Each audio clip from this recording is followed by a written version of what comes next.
Satu hari, tokoh besar bernama Imam Hasan Al-Basri tengah berjalan di pasar kota Basrah.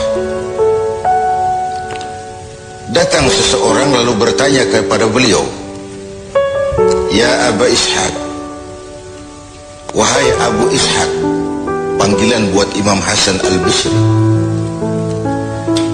Katanya dalam Quran itu, "Ud'uni astajib lakum."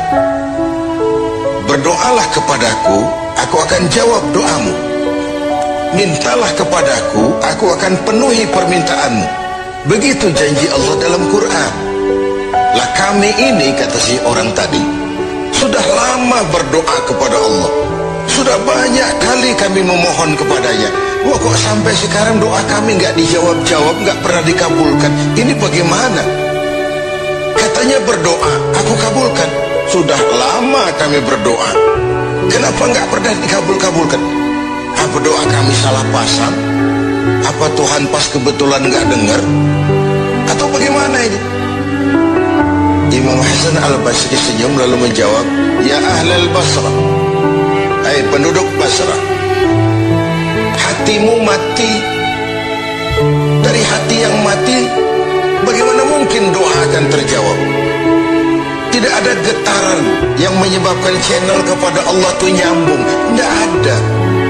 Dari hati yang mati, doa tidak mengeluarkan getaran untuk sampai kepada aras.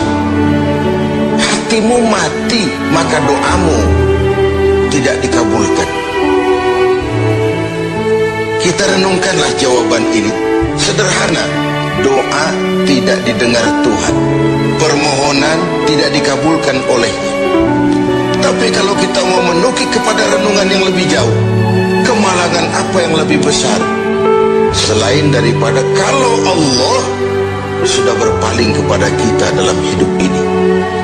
Permohonan tidak didengar, doa tidak dikabulkan, Allah sudah masa bodoh dengan kita. Kemana lagi langit tempat kita bernaung? Kemana lagi bumi tempat kita berpijak? Kalau Allah sudah berpaling dalam hidup ini kepada kita, itulah kemalangan yang paling besar dalam hidup ini. Sementara kita berleha-leha, menurut kita kemalangan itu kehilangan jabatan, kemalangan itu kehilangan harta benda, kemalangan itu adalah kehilangan orang yang kita sayangi. Allah berpaling dalam hidup kita, tidak pernah kita melakukan evaluasi.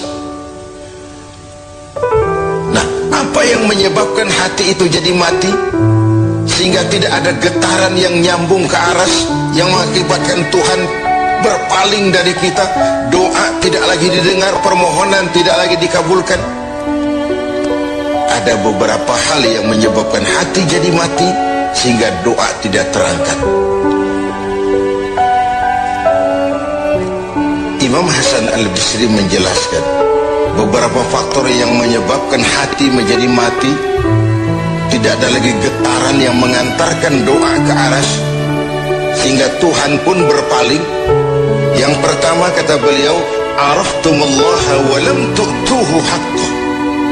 Kamu kenal Allah, tapi haknya untuk disembah, kewajibanmu untuk menyembah, tidak pernah kamu laksanakan. Bagaimana hati tidak jadi mati? Kenal siapa pencipta alam semesta? Allah. Siapa pencipta lautan, gunung, sungai? Allah. Siapa pencipta langit dan bumi? Allah. Siapa pengatur segala-galanya? Allah. Sholat apa tidak tergantung kebutuhan. Kamu kenal Allah, tapi haknya untuk disembah, kewajibanmu untuk menyembah, tidak pernah kamu laksanakan. Bukankah simpel bahwa Fatihah saja mengajarkan iyyaka na'budu wa iyyaka nasta'in? Hanya kepadamu kami menyembah dan hanya kepadamu kami mohon pertolongan. Tertibul kalimat, na'budu dulu baru nasta'in. Kalau na'budu terlaksana, nasta'in ya pasti top chair. hanya kepadamu kami menyembah, hanya kepadamu kami mohon pertolongan. Kalau ibadah beres, pertolongan pasti datang. Doa didengar, permohonan dikabulkan, munajat pun diterima. Kenapa? Nak budunya beres, maka nasta'innya nikmat. Tidak diajarkan kita iyyaka nasta'in wa iyyaka na'budu, tapi na'budu dulu, baru kemudian nasta'in. Kalau hati tidak mau mati, janganlah pengenalan kita kepada Allah tidak diiringi dengan pendekatan kita kepadanya. Bagaimana cara mendekat kepada Allah? Logika saja. Mau dekat dengan presiden, ikuti peraturan yang dibuat oleh protokolernya presiden. Mau dekat dengan gubernur, ikuti peraturan yang disusun oleh protokolnya gubernur. Tidak bisa mau dekat dengan gubernur bikin peraturan sendiri. Mau dekat dengan Allah bikin metode sendiri.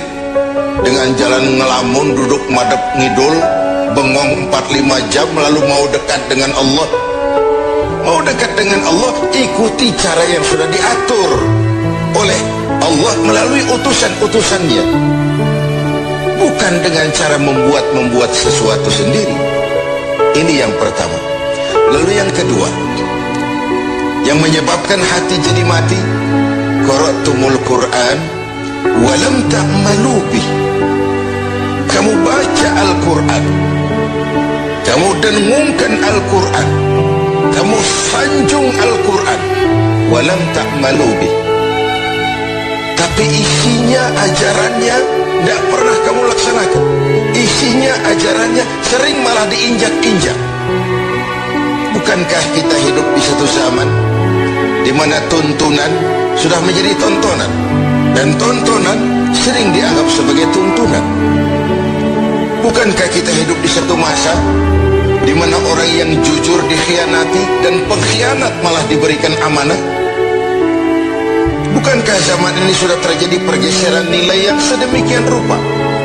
Kita baca Al-Quran, kita musabaqahkan pula bacaannya, tapi isinya, ajarannya tidak pernah kita laksanakan. Bahkan nyaris sering kita injak-injak. Hati jadi mati. Sama dengan kalau kita dikirimi surat oleh seseorang yang sangat kita kagumi. Kita baca surat itu siang malam. Kita ceritakan kepada orang, saya dikirimi surat oleh orang yang sangat saya kagumi. Tapi perintah yang ada dalam surat itu tidak pernah kita laksanakan. Saya percaya betul yang kirim surat mesti marah. Kau baca itu penting supaya kau ngerti apa isinya, tapi setelah kau ngerti mau ia laksanakan. Begitu Al-Quran diturunkan kepada kita, kamu baca Al-Quran tapi isinya tidak pernah kamu amalkan. Bagaimana hati tidak akan menjadi mati karenanya?